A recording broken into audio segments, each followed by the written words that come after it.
आप लोग हमें रोज वीडियो में देखते हैं, हमारी बातें सुनते हैं, चर्चा देखते हैं, विचारों से जुड़ते हैं, लेकिन अब सिर्फ देखना ही नहीं, अब आमने सामने मिलने का मौका है, और वो भी किसी साधारण कार्यक्रम में नहीं बल्कि राष्ट्रवादियों के कुंभ में। द जयपुर डायलॉग्स लेकर आ रहा है कोंकण समिट, मुंबई 21 मार्च को। थीम है अनब्रेकिंग इंडिया। इस वैचारिक संगम में आपके साथ होंगे भाव तोरसेकर, अनुपम मिश्रा, कर्नल अजय रैना, सुशील कुलकर्णी, अभिजीत चावड़ा, विवेक अग्निहोत्री, नीरज अत्री, विष्णु शंकर जैन, आनंद रंगनाथन और भी कई प्रतिष्ठित वक्ता। जहां विचार होंगे, संवाद होगा और अटूट भारत के भविष्य पर गंभीर मंथन होगा। रजिस्ट्रेशन लिंक नीचे दी हुई है और स्क्रीन पर दिए गए QR कोड को स्कैन करके भी आप आसानी से रजिस्टर कर सकते हैं। देरी मत कीजिए, आइए रजिस्टर करिए और इस वैचारिक संगम का हिस्सा बनिए। नमस्ते।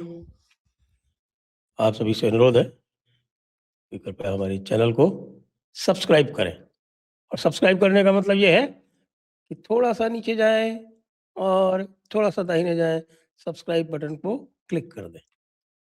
बगल में बेल आइकॉन है, उसको भी क्लिक कर दें। बस 10 सेकंड का काम है। और वीडियो को लाइक भी अवश्य कर दें, हमारी रीच बढ़ाएं।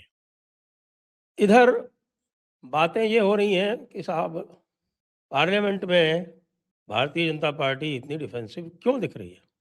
दूसरी तरफ लखनऊ में बात ये हो रही है कि भाई ये योगी जी को क्या हो गया है। योगी जी को तो कोई अंतर ही नहीं पड़ रहा। योगी जी तो बिल्कुल उसी तरह से धड़ाधड़ अपनी वंदे भारत ट्रेन की तरह चले जा रहे हैं, और कहीं किसी भी तरह कोई बाधा इनको रोक नहीं पा रही है। अब ये देखिए कि ये जब ये यूजीसी का प्रकरण हुआ तो लोगों ने सोचा कि भाई ये अच्छा समय है और योगी जी को भी अपराध बोध से ग्रस्त कर दो और योगी जी को भी पकड़ लो, और अगला चुनाव तो जो मेन चुनाव तो वही आने वाला है 2027 वाला, तो उसमें बस चला दो वही चक्कर कि जो सवर्ण है वो आपसे नाराज है।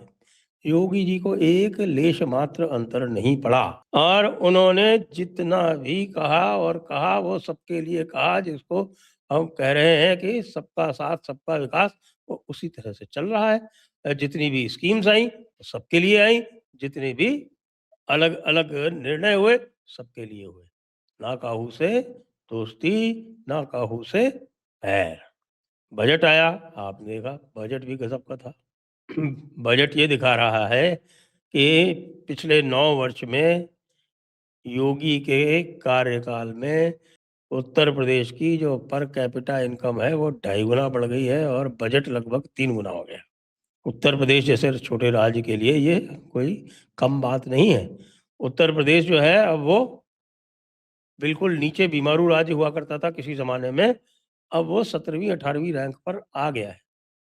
और जिस प्रकार की समस्याएं हैं उत्तर प्रदेश में कोई इंडस्ट्री नहीं लगाता था। उत्तर प्रदेश में लोग व्यापार छोड़ छोड़ के बाहर जा रहे थे। जो कुछ थोड़ा बहुत था वो दिल्ली के बगल में नोएडा में था, उसके अतिरिक्त तो और कहीं नहीं था।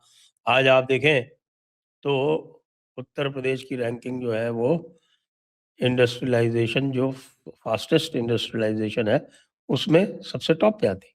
कैसे आती? क्योंकि रंगदारी टैक्स बंद कर दिया गया, दुष्ट जितने भी हैं वो सबके सब अंदर हैं, चोरी डकैती खत्म हो चुकी है, कोई भी उद्योगपतियों को धमका नहीं सकता।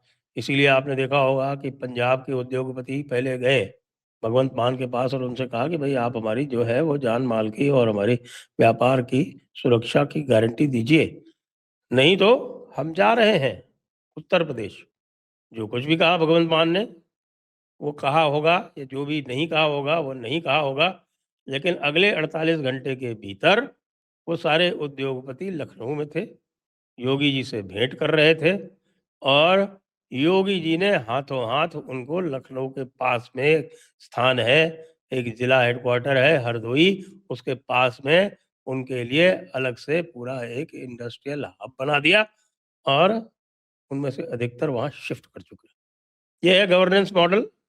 और दूसरी बात ये है कि जिस कारण आज ये कहा जा रहा है कि भाई ये जो है ये राहुल गांधी जो है ये वहाँ पे सांड बने हुए क्यों घूम रहे हैं। राहुल गांधी ऐसे पार्लियामेंट में घूम रहे हैं जैसे कि भैया वो कोई बड़े भारी गैंग के कोई सरगना हो, लॉरेंस बिश्नोई हो, और बाकी सारे लोग जो हैं उनको सलाम करना चाहिए, उनसे डरना चाहिए। छोटे-मोटे मंत्रियों को बस वहाँ पे मकरद्वार जो है वहाँ के खड़े होके और उनके ऊपर पप्तियाँ कसते रहते हैं। लेकिन उत्तर प्रदेश में क्या हो रहा है? उत्तर प्रदेश में इसका ठीक उल्टा हो रहा है। किसी भी समाजवादी पार्टी के गुंडे की अच्छा समाजवादी पार्टी के गुंडे जो हैं वो कांग्रेस के मुकाबले में अगर उनकी रैंकिंग की जाए, तो अगर कांग्रेस की रैंकिंग 4 या 5 है, 4 या 5 भी नहीं होगी, कांग्रेस की रैंकिंग होगी 3 के आसपास, तो समाजवादी के रैंकिंग होगी 9 आउट ऑफ 10 गुंडई में। तो ये जो समाजवादी जो हैं, ये भाई साहब सीधे रास्ते चलते हैं, बिल्कुल सीधे रास्ते चलते हैं। अब आप देखिए मनोज यादव नाम के एक बड़े ही कुख्यात प्रवक्ता हैं, जो ज़रा-सी बात पे, ज़रा-सी कुछ भी छोटा-मोटा हो तो किसी भी तरह का अपमान करने में नहीं चूकते हैं, प्रवक्ता हैं। किसी भी तरह का अपमान करने में नहीं चूकते हैं, जातिगत गालियाँ देने में नहीं चूकते हैं, धमकी देने में नहीं चूकते हैं और सबको याद दिलाते रहते हैं कि यदि हमारी सरकार आई तो तुम्हारा क्या हाल होगा, ये समझ लो। हमारे अनुपम मिश्रा जी हैं, अनुपम मिश्रा जी से ये कहा था और अनुपम मिश्रा जी ने वो क्लिपिंग भी डाली है। अनुपम मिश्रा जी से मनोज यादव ने कहा था ये कि जब हमारी सरकार आएगी तो तुम्हारे ऊपर हम 200 केस लगा देंगे।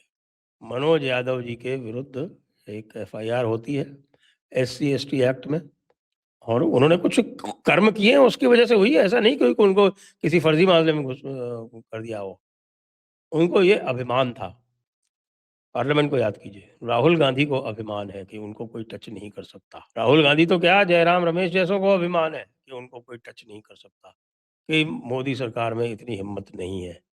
लेकिन मनोज यादव जो हैं, जो अखिलेश यादव के बिल्कुल दाहिने हाथ हैं, उनको साहब पकड़ के और बंद कर दिया गया, जेल भेज दिया गया। तौकीर रज़ा का हाल सबने सुन रखा है, छांगुर बाबा का हाल सबने सुन रखा है। तो प्रश्न यही उठता है कि भई ये कार्य यदि उत्तर प्रदेश में हो रहे हैं, तो ये दिल्ली में क्यों नहीं हो सकते? दिल्ली में क्या डर है? कौन से वोट चले जाएँगे? क्या समान न्याय का अधिकार इस देश के हर नागरिक को नहीं है?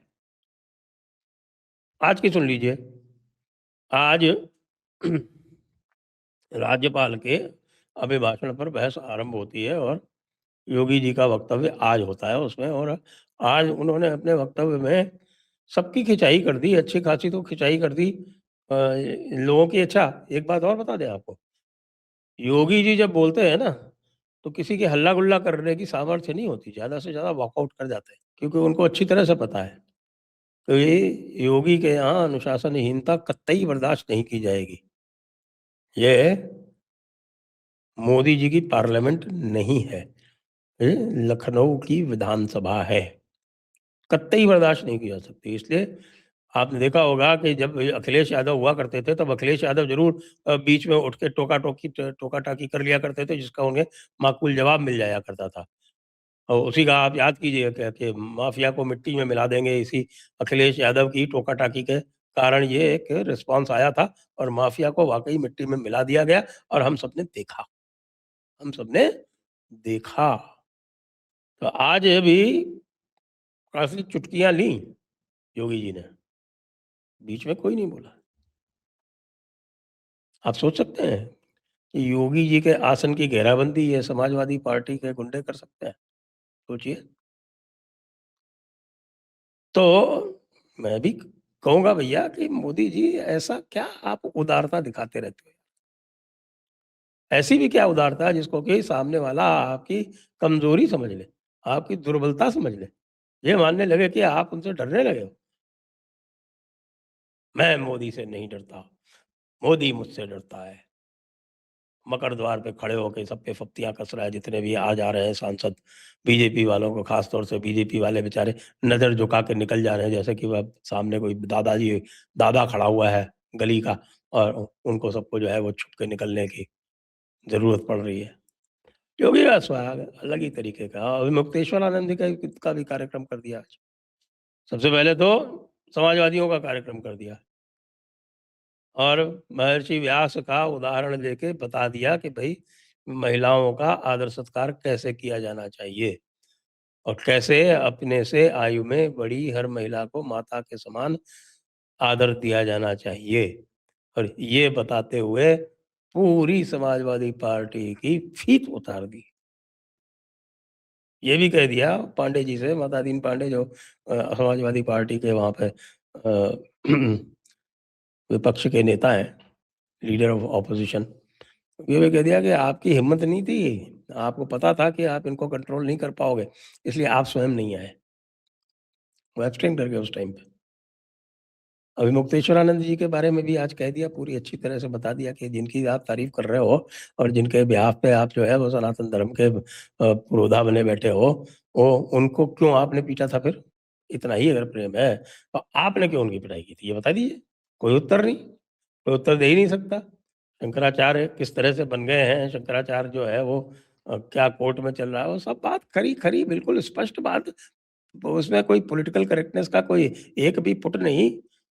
सबकी समानता की बात अगला कर रहा है, वो जब सबकी समानता की बात अगला कर रहा है, तो वो दिख रहा है कि सबकी समानता की बात हो रही है और सबकी समानता की जा रही है। गुंडों बदमाशों के बारे में तो भाई सब जानते हैं वो क्या कहते हैं और क्या करते हैं, किसी को किसी प्रकार का संदेह नहीं होना चाहिए। तो मैं तो आज इसलिए कह रहा हूँ कि मेरा तो आह्वान है कि भाई, यदि आपके कोई मुख्यमंत्री अच्छा कर रहे हैं और विपक्ष जो है, वो कम से कम उनसे इतना अवश्य जानता है कि यदि वे किसी प्रकार की दुस्साहस करेंगे, तो वो दुस्साहस जो है, उसका पूरा अधिकार मिलेगा। यह तो होना ही चाहिए। यह तो होना ही चाहिए, जो पुरानी कहावत है जिसके अनुसार भैया काटो नहीं तो फुफकारो तो सही, ये तो दिखना ही चाहिए। जय हिंद, जय भारत, वंदे मातरम।